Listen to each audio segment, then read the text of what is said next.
Enrique Tarrio has been arrested in Washington, D.C. as millions of people march on the unsuspecting city to protest in D.C. on January 6th, as Pence promises that the American people will hear the evidence of a stolen election, impropriety, and unconstitutional violations.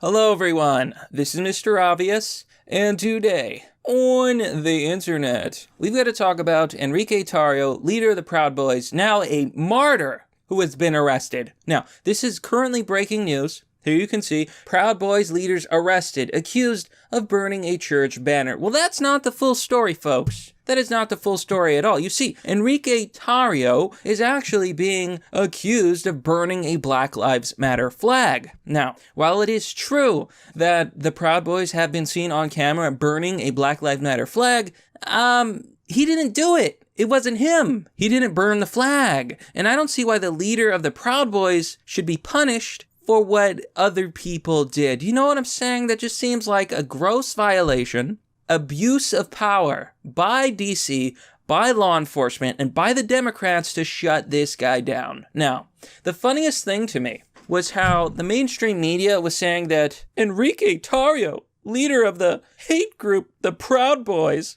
was arrested. First of all, the Proud Boys are not a hate group. They're not. They declared themselves Western chauvinists. What does that mean? They believe that Western culture, Western government, Western system is better than other systems. That's all they claim. They're actually anti-racist. They're anti-discrimination.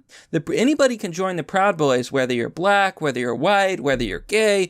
Some of the leaders of the Proud Boys in the past were, in fact, homosexual. They're not a hate group, not by far. They're all inclusive. They just believe that Western culture is superior. I, for one, believe it is. What's better than Western culture, huh? Is it Chinese culture? Yeah, China, the authoritarian, far-left government, where the government has literal camps, where they put Uyghur Muslims, where they harvest people's organs. Oh, yes, human rights violations, China. Oh, man, it's a nightmare in China. It is an absolute nightmare of a country. So no, I'm sorry. I do think that Western culture is better than the alternative. Now, we've got a lot to talk about, folks. Enrique Tarrio, he's being made a martyr. Because what do you have when you take the leader of a group who has basically done nothing wrong? But we're going to get into it, folks. We're going to talk about DC. We're going to talk about January 6th. And we're going to talk about Mike Pence says there will be nukes dropped on Washington, D.C. on January 6th. But before we do, please remember to like, comment, and subscribe. And if you like Minecraft, a quick word from our sponsor, creator of a brand new Minecraft map and mod pack. Vex here, and so is my newest map, Super Hostile Delania. It's taken over a year of development, and today, public release. This map is a CTM where you are the victory monument, and getting wool leads to your character leveling up and becoming more powerful. The map is the entire continent of Delania, and within it you'll find 16 mega dungeons, 25 smaller dungeons, huge cities, bustling towns, remote villages, secrets, and beautiful terrain. The map's best played with the official Super Hostile mod pack, as it adds even more aspects of medieval fantasy adventure while staying true to the Minecraft playstyle and aesthetic. Love that word.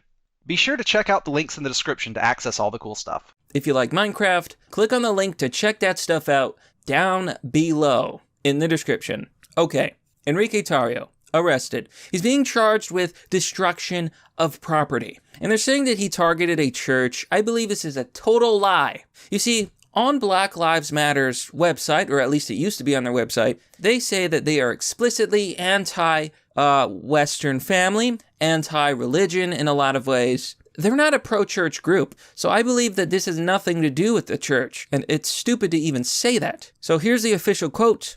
MPD members arrested 36-year-old Henry Enrique Tarrio of Miami, Florida, D.C. police said in a statement. He was charged with destruction of property related to an offense that occurred on Saturday, December 12, 2020, in the 900th block of 11th Street Northwest. DC police also said when Tarrio was arrested, he had 2 high-capacity firearm magazines and was charged for possession as well. So they're basically just tackling on as many charges as possible. You see, DC has banned firearms. Well, they banned about all of your constitutional rights that they have no right to ban. Let's be honest. They do not have the authority to supersede the Constitution. But isn't that what we've seen with this entire election? Democrat states, Democrat governors, Democrat politicians violating the Constitution on a constant basis. Even the GOP has been violating people's constitutional rights. Now, they did this in a variety of ways. First, they enacted the lockdowns. Let me make this clear. The U.S. government has no authority to initiate lockdowns because Americans have a right to peaceful assembly. We can assemble whenever, wherever we want. We have a right to bear arms, period, shall not be infringed. The Constitution is the supreme law of the land. Period. No ifs, ands, or buts. But that's the problem with America that many people have seen. A complete violation, a betrayal of the American people. They betrayed us by locking us in our homes, by destroying our jobs, by destroying the economy. So many people have lost their jobs. You know, there's a lot of people saying that there's going to be a revolution and that Trump is going to become president, that things are not going to play out how the elites want, or how the mainstream media wants, or how big tech wants, or how the corrupt establishment, often leftist, people want. I don't know. I can't tell you what's going to happen on January 6th, but I can tell you what Pence has said. So, according to Mike Pence, at the Georgia rally, Pence said America will hear the evidence of election fraud on January 6th. And I've been thinking, folks. So there is a recent phone transcript of Donald Trump on a phone call with the Georgia Secretary of State, a Mr. Brad Raffensperger, who many believe leaked the tape to begin with. Now, the media is spreading completely fake news. Absolutely fake news. They're saying that Trump basically implied, well, I want you to find 11,000 votes because we're going to win. So find those votes. Make them up if you have to, or else. That's basically what they were trying to say, that Trump was some mafioso. He was a mafia boss. And he was telling him, listen, Sonny, you're going to find those votes, or else your kneecaps are going to go on a vacation all the way over there. Is that what you want, Sonny?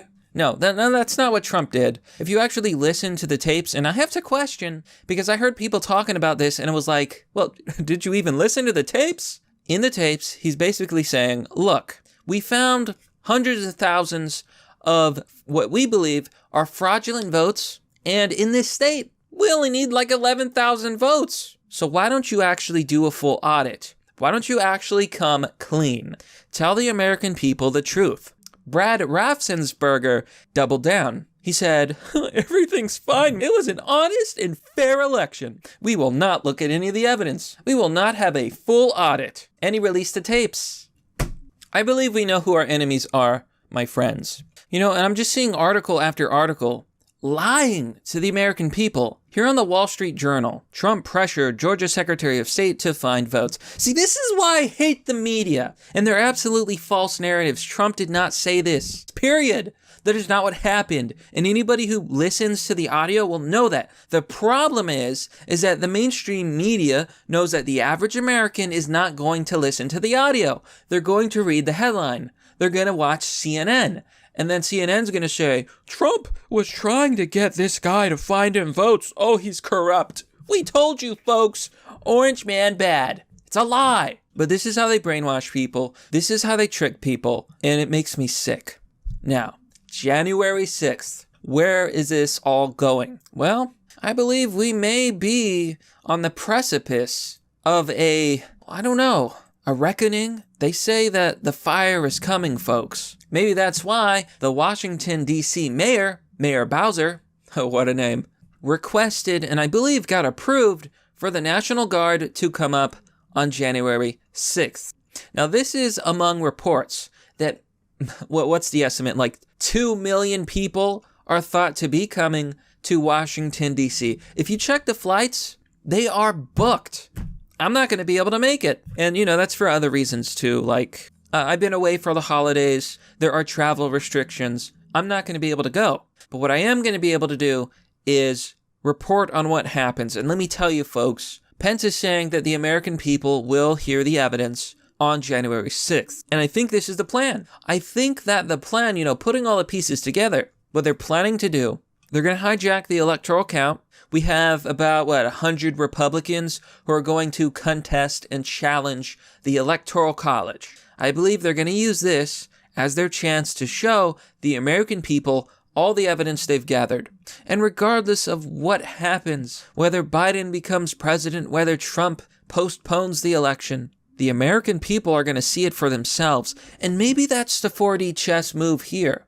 If you let the American people see the audacity that these Democrats and that the courts had when they denied this evidence, I think people are going to wake up. Vice President Mike Pence said on Monday that the case for widespread election fraud would be made to the American people when Congress meets this week to certify President-elect Joe Biden's victory over President Trump.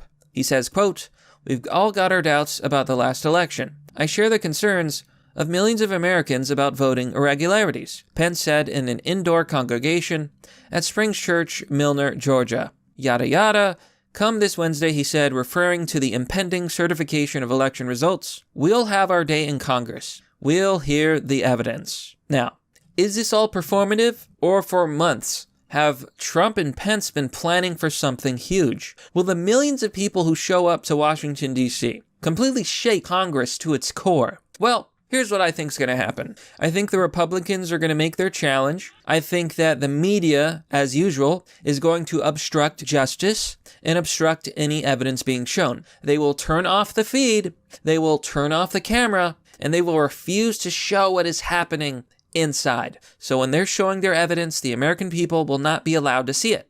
It's going to be what may be considered the most corrupt day in American history, where the media colluded every step of the way to make Joe Biden win, to lie to people, to cover up stories that were negative about Joe Biden and amplify stories that were negative about Trump, even if those stories were not true, just like the fake news phone call allegation where they're saying that Trump asked the Georgia Republican to find votes. Or maybe not. Maybe millions of people are going to show up, and I am hoping that the American people make their voices heard, because that's what America is about. There's a lot of people who do not believe that this election was run in a fair and honest way. And I've got to be honest, I don't have faith in the system. Not anymore. I don't even think I had faith in it to begin with. But now I know that these people are dirty. Now I know the system means nothing. They're not following the Constitution. And the founders said, when your government becomes tyrannical, that government no longer has legitimacy. Now, you can interpret that how you want, but for me, it says that the people choose, and they're choosing to march on D.C. We'll see what happens, folks. But that's merely the obvious. Well, that's all for now, folks. What do you think about this story? Let me know down below in the comment section. What's your prediction for what's going to happen on January 6th? I have trouble saying 6th for some reason, but bear with me. Anyhow, I want to thank you all for watching. I know I've been gone for a while. We'll see what happens. I don't know what's going to happen. I just think that it's going to be big. Anyhow, thanks for watching. This has been Mr. Obvious, and I'll see you all next time.